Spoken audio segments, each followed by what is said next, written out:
si au regard de la loi, il n'y a aucun mobile qui puisse justifier cette attitude de M. le Président de l'Assemblée nationale. Toutefois, les enjeux politiques dans cette nation sont multiples. Certaines langues laissent entendre qu'on ne voudrait pas que l'OCNR soit dans les institutions régionales ou dans d'autres. Vous savez, la discrimination est de mise, bien sûr.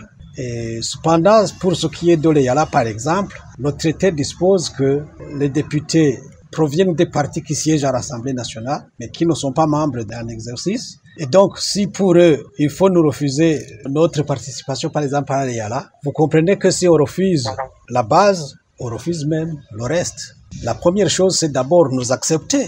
Nous sommes bel et bien un groupe parlementaire, de par la Constitution et de par même le règlement intérieur, parce que ce que nous avons fait, la déclaration formelle, les conditions de multiethnicité, tout ça, nous le remplissons.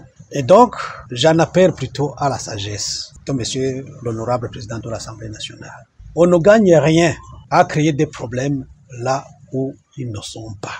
À cette Assemblée nationale du Burundi, qui ne sait pas qu'il y a des députés ici du parti CNDD-FDD et des députés du parti CNR?